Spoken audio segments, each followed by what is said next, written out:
Abenshi mwamenye nk'umukinnyi wa filime, umuraperi, umufashoni, umunyamideli ukomeye cyane, umuherwe w'umwana, umunyamerika, bamwita Jaden Smith. Ise ni umukinnyi wa filime, nyina ni umukinnyikazi wa filime, umunya Hollywood ukomeye cyane. Jaden Smith yagaragaye muri Karate Kid, filime yamugize icyamamare, yahuriyemo na Chac. Ese Jaden Smith ni muntu ki, abayeho gute, afite imyaka ingahe? Hozaho update.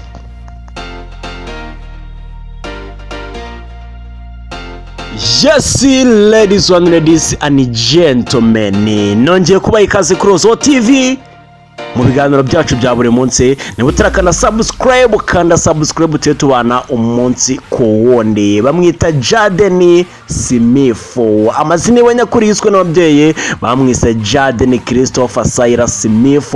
Akaba yaravutse ubwo tariki 8 mu kwezi kwa 7 1998. Avukira ahitwa i Malibu muri California, ahangani muri Leta Zunze Ubumwe za Amerika. Ise ni icyamamare, ni umugabo uzwi cyane muri filime, bamwita Will Smith, ndetse na nyina bakamwita Jada Pinkett Smith. Uyu nawe ni umukinnyikazi ukomeye cyane mu gisata cya filime. Jaden Smith avukana n'uwitwa Will Smith ndetse na Terry Smith. Jaden Smith abarirwa umutungo usaga miliyoni 8 z'amadolari y'amanyamerika. Aya ngaya yashyize mu manyarwanda ni miliyari zisaga 8 zirenga. Jaden Smith mu gihe ise Will Smith we abarirwa asaga miliyoni 350 z'amadolari y'amanyamerika. Aya ngaya narenga miliyari 350 z'amafaranga y'u Rwanda. Urumva na Akayabo, na amafaranga menshi, na amafaranga utapfa kurya nkumare. Jaden Smith yatangiye gukina filimi ubwo yari afite imyaka 8, ndetse ni filimi yahuriyemo na se Will Smith. Iyo filimi bari bayise The Pursuit of Happiness. Iyi filimi ikaba yaragiye hanze ubwo byari 2006. Uyu mwana ahangane nabwo wavuga ngo imiryango yewe yari ifungutse mu gisata cya filimi muri Hollywood. Jaden Smith 2010 yaje gukora indi filimi ayita Karate Kid. Iyi niyo filimi yamugize icyamamare, niyo filimi yatumye amenyekana, isi yose iramumenya, abicyamamare muri filimi ya Karate Kid. Ni filimi yahuriyemo n'icyamamare Jac, umushinwa ukomeye cyane mu gukina filimi zigiye zitandukanye. Uyu nguyu utamuzi byaba ari ikibazo gikomeye cyane. Jaden Smith ahanga yakinaga nk'umwana witoza karate ariko atozwa na Jac.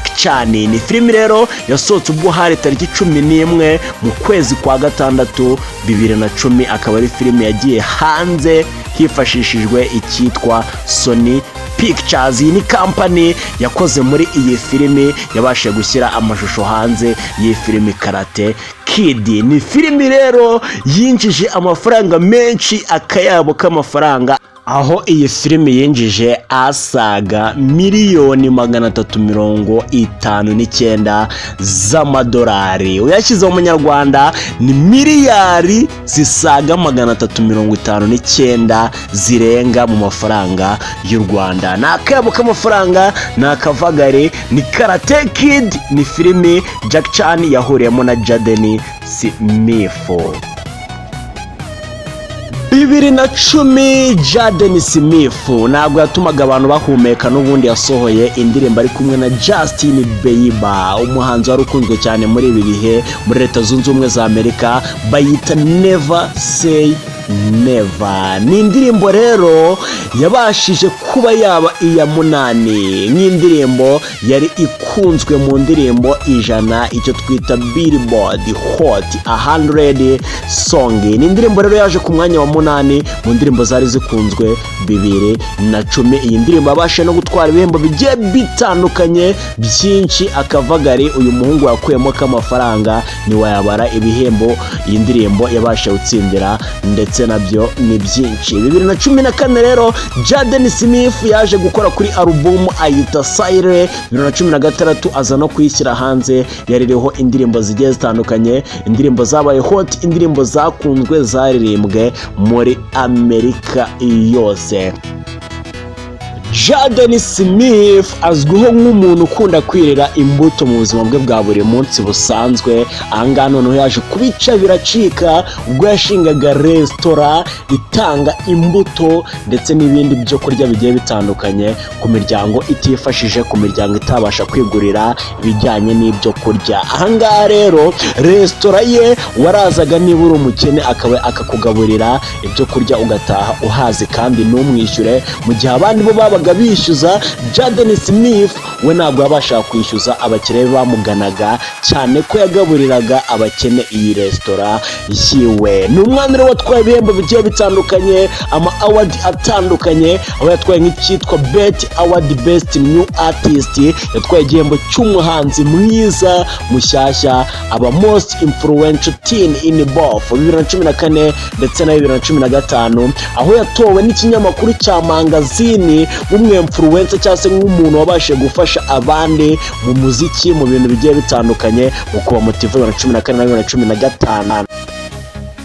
Jaden Smith arongera atwara igihembo nk'umuhanzi muto nanone mwiza, Young Artist Award, arongera atwara igihembo cya Empire Award. Jaden Smith filime yagiye agaragaramo ndetse n'ibikorwa bitandukanye yagiye agaragaramo, nakubwira yuko 2006 kuri filime ye ya mbere yakoze yitwa Pulsar of Happiness, ari filime yahuriyemo na se umubyara Will Smith icyamare mu gukina filime. 2008 Jaden Smith yongeye gushyira hanze indi filimi ayita The Day the Earth Stood Still. 2010 akora Karate Kid, filime yamugize icyamamare. 2013 mu mbabarire gatoya arongera akora indi filimi ayita After Us, iyi nanone ni filime yahuriyemo na se. 2018 akora State Kitchen. 2020 akora Impractical Jokers. 2021 akora A Man Named Scott. Jaden Smith, Hozaho TV, kanda subscribe tuye tubana umunsi kundi mu biganiro byacu bya buri munsi, tubwire icyamamare runaka cyangwa se ikintu runaka twazakubwiraho. Ni Hozaho TV, kiganiro ni Hozaho update, nge wumvaga ndi mwenyewe Hozaho. Jaden Smith, Chac, Will Smith icyamamare bimeze bite. Nuzacikwe n'ibiganiro byacu by'ubutaha. Ladies and gentlemen, I love you so much.